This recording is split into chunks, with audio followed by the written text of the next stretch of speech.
দ্বীপ জেলা ভোলার প্রায় ২০ লাখ মানুষের স্বাস্থ্যসেবার একমাত্র ভরসাস্থল ২৫০ শয্যা বিশিষ্ট জেনারেল হাসপাতাল। এখানে প্রতিদিন বিভিন্ন জেলার শত শত মানুষ চিকিৎসা সেবা নিতে আসেন।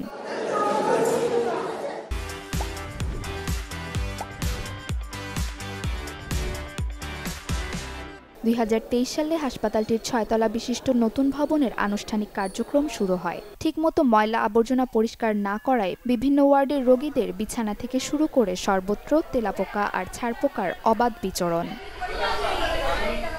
যত্রতত্র এসব পোকার আক্রমণে দিশেহারা চিকিৎসা নিতে আসা মানুষ। সবচেয়ে ভয়াবহ অবস্থা হাসপাতালের শিশু ওয়ার্ডে। রোগীর কাপড়-চোপড় থেকে শুরু করে খাবার দাবার সবকিছুই এদের দখলে। পরিস্থিতি এমন যে ছারপোকা আর তেলাপোকার আক্রমণ থেকে শিশু রোগীকে বাঁচাতে রাত জেগে পাহারা দিতে হচ্ছে স্বজনদের। রোগীর স্বজনদের অভিযোগ, সেবা নিতে এসে উল্টো ফিরতে হচ্ছে অসুস্থ হয়েই। বেড খুবই সংকট, একটা বেডে বাচ্চা রাখা দরকার একজন, সেই জায়গায় ৩ জন 4 জন পর্যন্ত বাচ্চা রাখে। কিন্তু নার্সেরা কোনো পাত্তাই দিতেছে না, ওনাদের কাছে গেলে ওনারা কোনো কথার গুরুত্বই দেয় না। মানে ছারপোকা, তেলাপোকা এবং বিভিন্ন জীবাণুর কারণে বাচ্চা অসুস্থ করে বাড়িতে নিতে হবে, কিন্তু সুস্থ করে আমরা নিতে পারবো না। এবং এই ব্যাপারে অনেক কমপ্লেইন করা হয়েছে, নার্সরা বা এখানের ওয়ার্ড বয়রা কোনো গুরুত্ব দেয় না। হাসপাতাল মূলত হচ্ছে আপনার সুস্থর জন্য। এখন আমরা আইসা হাসপাতালে যা দেখতেছি, আরও সুস্থ রোগী আইসা অসুস্থর মতন।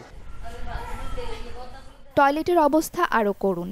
নিয়মিত পরিষ্কার না করায় মানুষের ব্যবহার অনুপযোগী হয়ে পড়েছে। হাসপাতাল কর্তৃপক্ষকে জানানো হলে কোনো পদক্ষেপ নেয়নি বলে অভিযোগ রোগী ও স্বজনদের। শিশু ওয়ার্ডগুলোতে যদি ছারপোকা তেলাপোকার অবস্থা হয়, শিশুদের অবস্থা খুবই খারাপ হয়ে যেতেছে।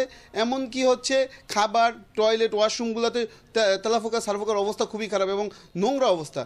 এত কিছু বলার পরও আমরা কর্তৃপক্ষকে, হাসপাতাল, কিন্তু তারা এটার ভিতরে কোনো গুরুত্ব দেয় না।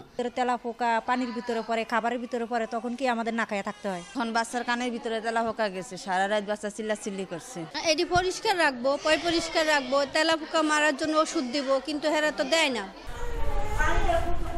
হাসপাতালের ওয়ার্ডে ছারপোকা আর তেলাপোকার উপদ্রব একেবারেই চোখে পড়ার মতো। তাই দ্রুত ব্যবস্থা নেওয়ার কথা জানান হাসপাতালের চিকিৎসক ও তত্ত্বাবধায়ক।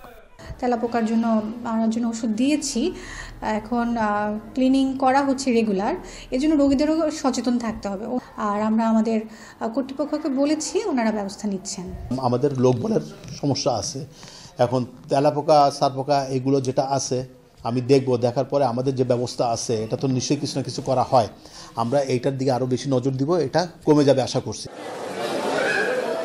শীঘ্রই সব সমস্যার সমাধান করা হবে বলে আশা সকলের। Desk report, channel 24।